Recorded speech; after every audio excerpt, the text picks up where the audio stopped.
March 2013 premiere episode of The Robert Kopper Show is brought to you by NSK Information Technology in Boston.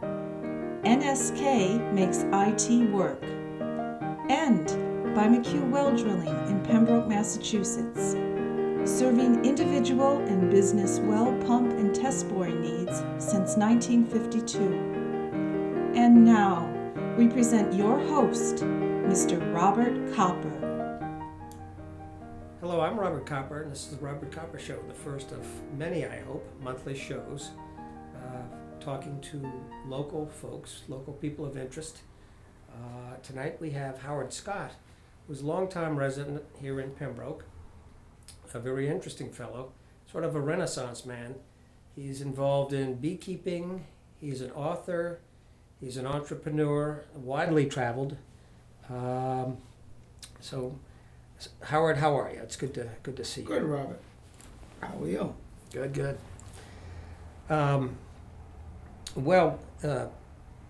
Your authorship is something I'd like to talk about. Freelance authoring. I know that you had one of your first books. I think was about bees and philosophical. On Well, bees. I'm a general working man freelance writer, which means I've published about 1,500 magazine articles, 150 op-eds in places like the New York Times, the Boston Globe, the LA Times, and 5 books. So to make a living at this, you have to push out the words. And I've been at it 30 years, and I've supported my family above the lifestyle they deserve. No, I'm kidding. My wife's a college teacher, and she contributes her share, but you can actually make a modest living at writing if you're diligent, and I have. So you mentioned that book. That's probably my big hit. And on my gravestone, maybe we'll say author of Bee Lesson, although there won't be a gravestone because I'm going to be cremated, so I don't know how you do that. Well, you're quite a bit more prolific than I had realized. You've written quite a bit more. What were some of the topics that you wrote about? For instance, your articles to the Boston Globe, and did you say the New York Times? Yep, I've had an op-ed in the New York Times. It's about that one was about gardens and my dislike of gardens and gardeners, my wife being a green thumb fanatic.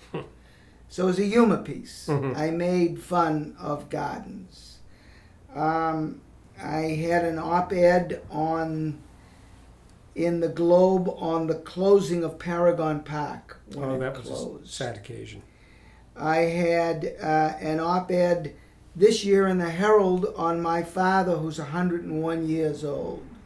So, I'm always looking for things. Mm-hmm. Varied subjects. But my articles, to talk about the 1,500 articles, before I became a writer, I used to own a business in Quincy. And when I sold the business in 1980 to become a writer, I essentially struggled and failed with fiction, which is the real magic of writing, for 3 years. And I slowly gravitated to nonfiction, where I started to have some success. And mainly it was trade journal writing, business writing, mm-hmm. because I was a former business owner and understand the problems of the small business owner, and can write about it, showing that without showing that I'm a total fake, because I'm not in that particular mm-hmm. industry that I'm writing about. By talking to the owner, I learn their businesses and their problems. So I'd say about 60% of my writing is trade journal mm-hmm. writing. I've had a lot of columns, and there are about 11,000 trade journals in the country. And to this day, I have 2 columns in trade journals. One is an American Dry Cleaner. Is that a regular column? Every in the month. street? Mm-hmm. Every month. I've been doing that for 20 years, Mm-hmm. which goes out to the 50,000 dry cleaners in the country. Wow. You subscribe to that magazine, don't you? How would you, if you're not in that business, how would you write a column? Well, that's right. Yeah. You have to make sure you don't come out a fake. Mm-hmm. Because in effect, I am a fake because Yeah. I was never a dry cleaner. Mm-hmm. But by speaking to the owners, I mean, I know all the dry cleaners in the greater Boston area, Mm-hmm. from Charles Antone of Antone Cleaners to the cleanest Paul Ceccarelli in Plymouth. Mm-hmm. And speaking to them, I kind of, and attending some trade journals, I understand their business. Yeah, And so can write about it that's without interesting. Yeah. being an idiot.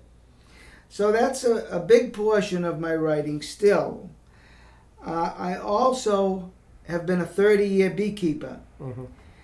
And as a result, of course, being a beekeeper, I know a little bit about beekeeping, and I've published about 140 articles in American Bee Journal, which is the main beekeepers magazine, Mm-hmm. in the last 15 years. And I wrote a little book called Bee Lessons, I remember it. Yes. which is a kind of to tell laymen what we can learn about honeybees. And that book has hit. I self-published it all myself. I invested $3,000 on the first printing, and I've actually sold 30,000 copies. That's It's impressive. gone out in 4 printings. It's at its 4th printing, and it's translated in German. Wow. It's a little book. It sells for $4.50.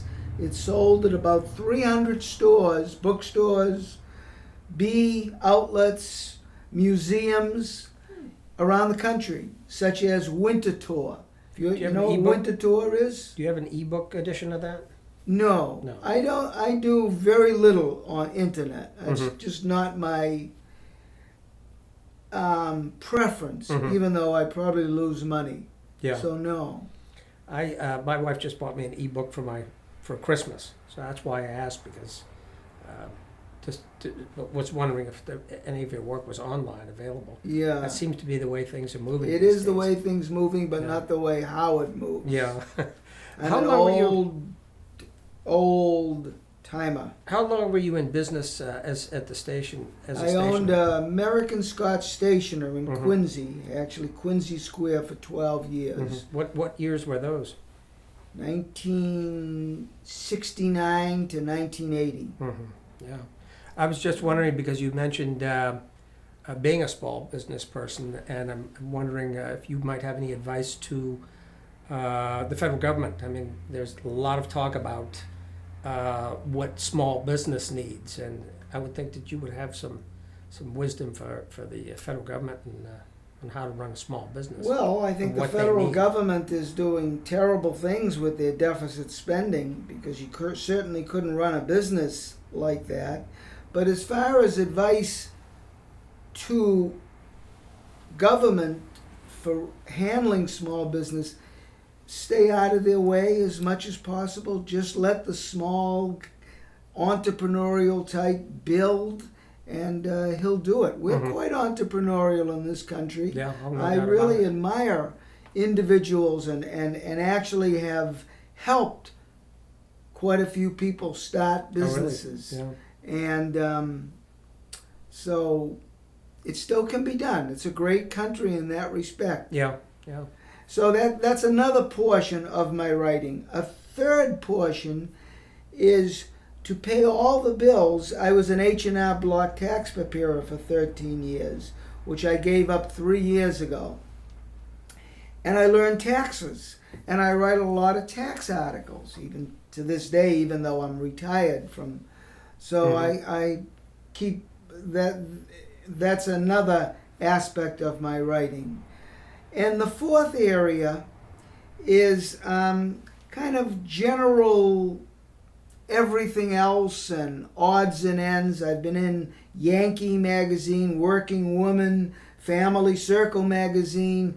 This past year in the Boston Globe Sunday magazine, they have a one-page essay in the last page of the magazine called Connections, and it's about relationships. Mm-hmm. And I've had 3 pieces in there, and they pay $650 a piece.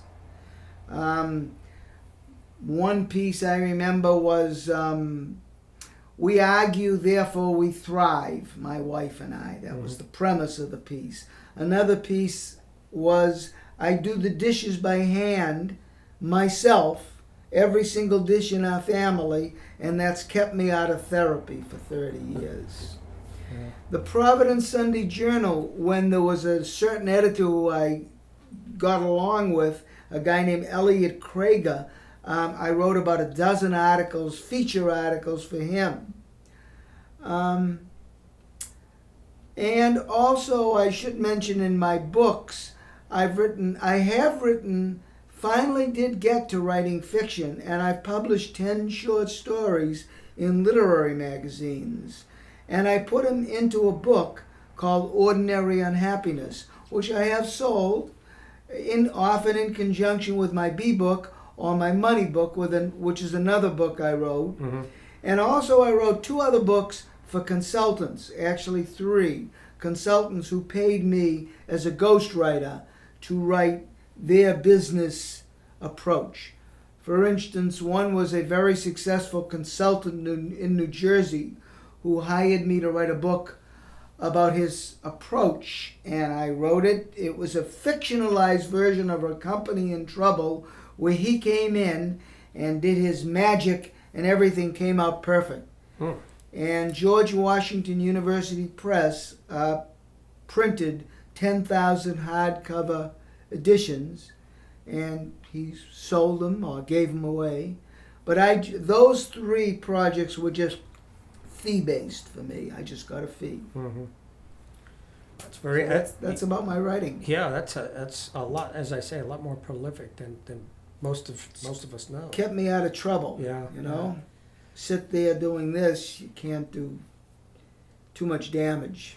But I'm also very curious about the connection between the beekeeping and your writing and the philosophy that sort of carried over in your book. You had been beekeeping for how long before you wrote the book? 15 years. Mm-hmm. Yeah, I've been beekeeping 30 years. So after 15 years, well, as I said, I was just writing articles for American Bee Journal. Yeah. And I just came up with this little idea for an article, The Magic of Beekeeping.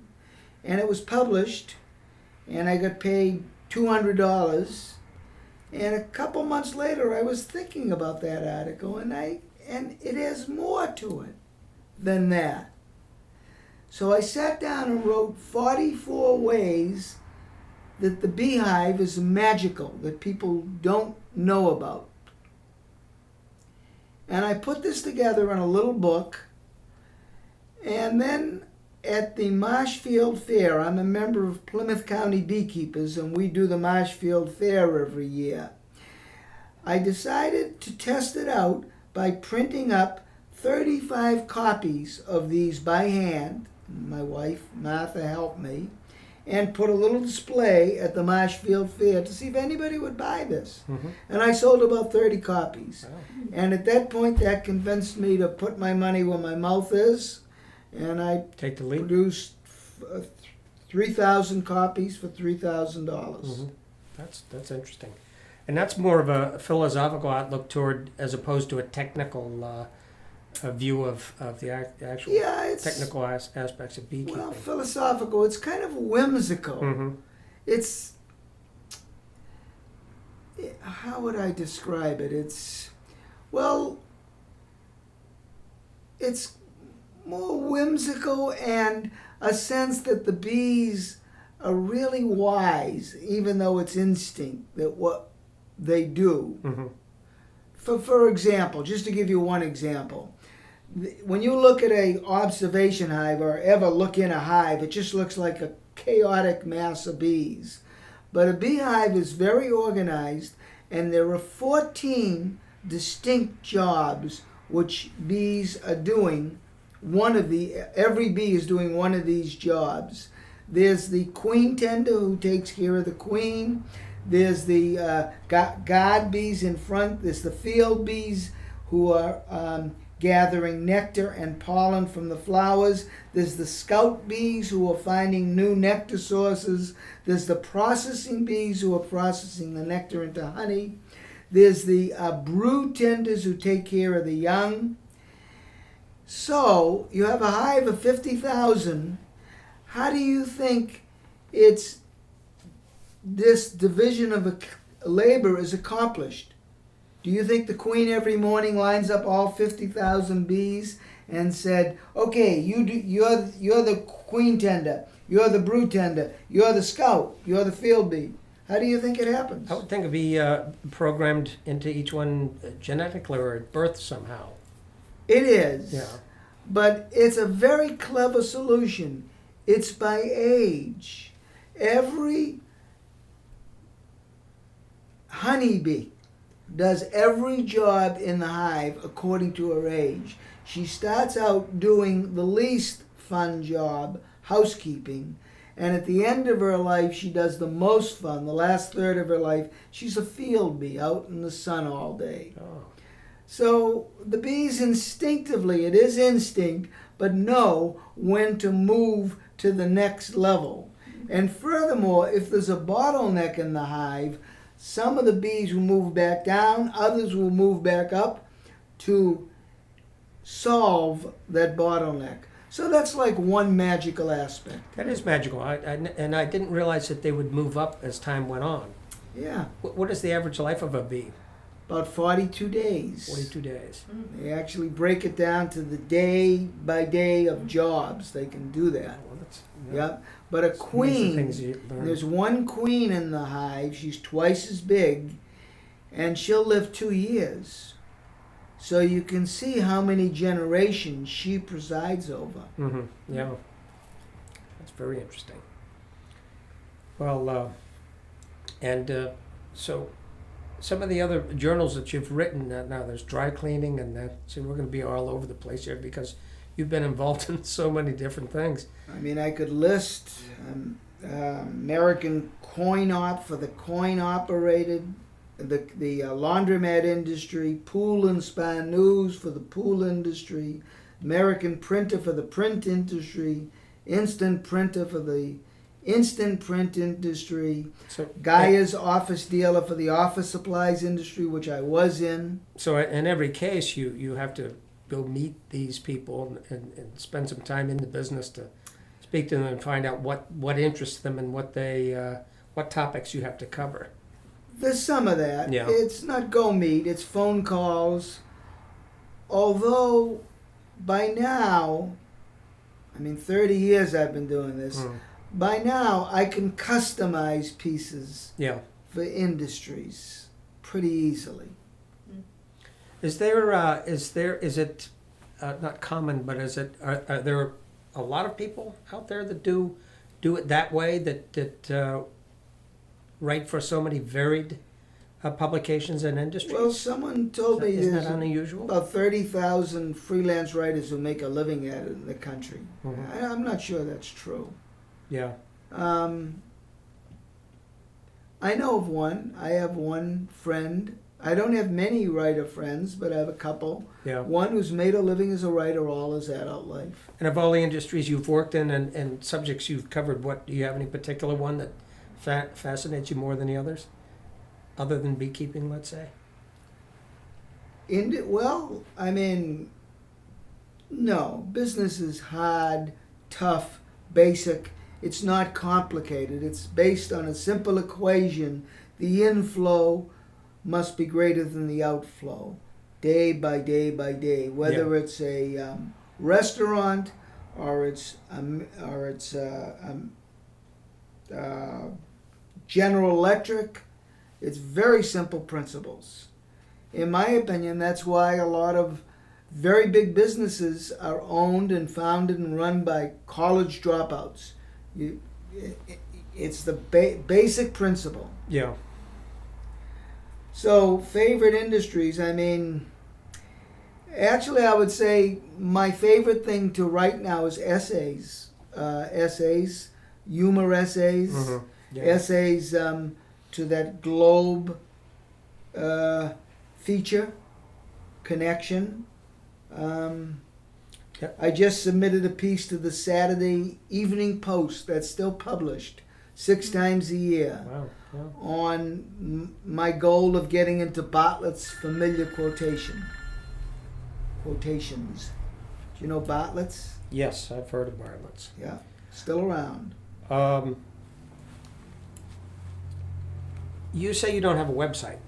I don't. No. I don't have a Because website. I'm wondering where we would, where could we get a list of where you would be published?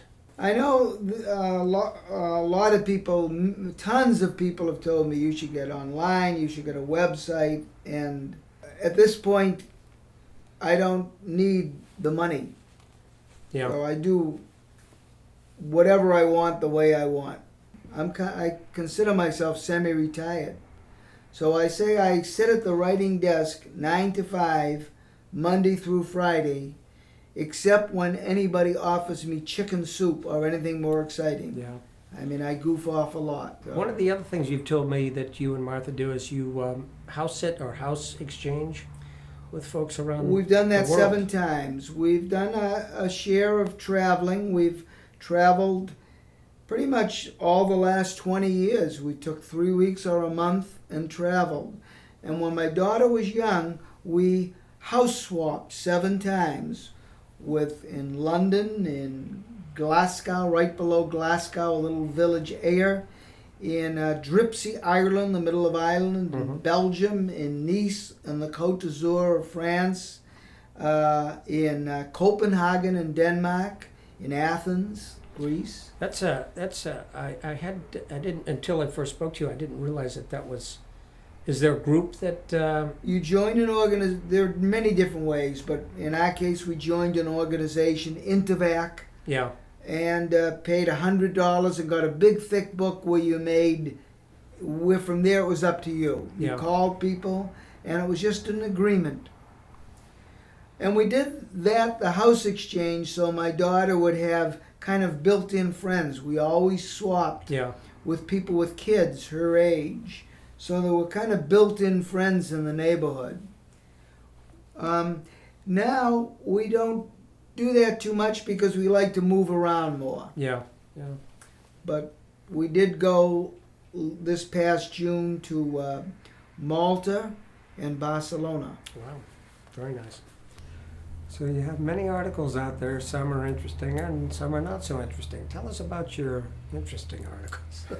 Well, I have had some interesting, and most were just routine. But, for instance, my wife is a college art teacher in a small college in Boston. One time she was having trouble getting a life drawing model to pose naked for her students. Mm-hmm. And I said, "What about me? Am I chopped liver?" She said, "Not in my class, you're not." So that was decided. In the other teacher's class, I posed naked for 8 two-hour sessions while 20 people tried to draw me without throwing up or bursting out laughing. And let me tell you, it was awkward the first session. It was just as awkward the 8th session. But I wrote up the experience, and the Providence Sunday Journal, a family magazine, bought The Naked Truth, what it's like being a life drawing model, and they had me do another session where they came and took about 186 pictures For the article? for the article, and The Naked Truth appeared a few months later. Wow, that's amazing. Boston Magazine, I had one in my life medical horror show where the doctors put me in the hospital and said, "My God, it seems you've had a heart attack, your liver's gone haywire, and your blood is poisoned." And I was put in Beth Israel for 10 days, given everything from a bone marrow extraction to a muscle biopsy to a liver biopsy, where they thought I had first leukemia, then polymyositis, all sorts of things. Teams of experts every day. We know what you have, where they didn't know anything. And the 10th day, a little quiet doctor, the 10th night, Jeffrey Garber, who was a thyroid specialist, came and said, if I saw you 10 days ago, I could have saved you all this. What you have is a simple underactive thyroid, which I told about 150 times to the batteries of doctors that 3 of my family members, my mother, my brother, 2 cousins, have underactive thyroid. But they ignored this because That was too easy. because they jumped to more serious things.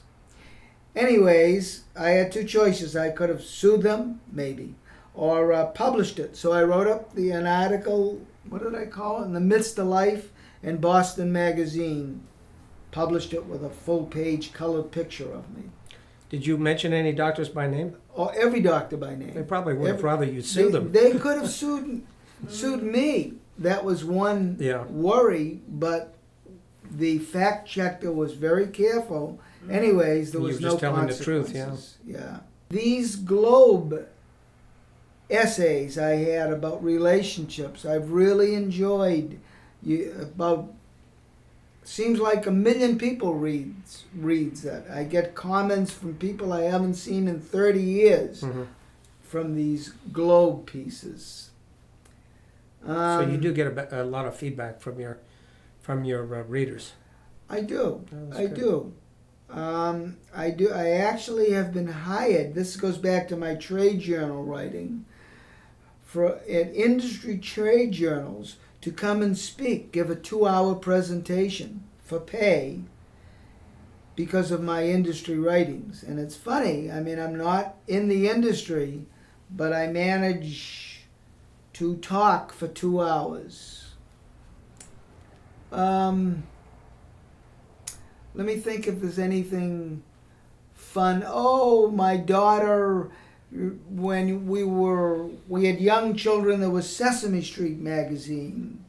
And my daughter, who was 5 or 4 at that time, was scared. There was a detour on a quiet street. And all of a sudden, big trucks were rumbling through. And so I had to come up with a way to get my daughter less fearful. And what we did, we went out on the front lawn as these vehicles were rumbling through, and we made up stories about these vehicles and the people in them. And that got over a fear. So I wrote that for Sesame Magazine. And that was published with a nice family picture. So I'm always looking for personal stuff. Yeah. That's amazing. I have written about 8 Globe travel pieces in the Sunday Globe, such as one about house swapping. Yeah. Good. Another piece that comes to mind, we built an addition for my daughter, and the way we built it is I had 30 friends help for a weekend with a professional carpenter. And I wrote about that in the Globe. That was published in the Globe. Well, so you write about experience and what you know, and I do. And, I took up fencing in the Boston Fencing Club, and I've written in the Providence Sunday Journal Fencing. I'm a 4-year member of Toastmasters, the Kingston branch, and this year I'm president. And I've written about 8 articles for Toastmasters magazine. Well, it seems like we're just about out of time, but it's been really enjoyable. I could talk forever. And I think we may very well do another show. It may be more specific. We've got the general overview now. But there seems to be a lot there, and I want to thank you for coming and sharing all these Widenberry experiences that you've had over the years. Thank you very much, Robert. It's been a real pleasure for this first show. Thank you so much for being with us and for watching, and there's a lot more to come. Thank you.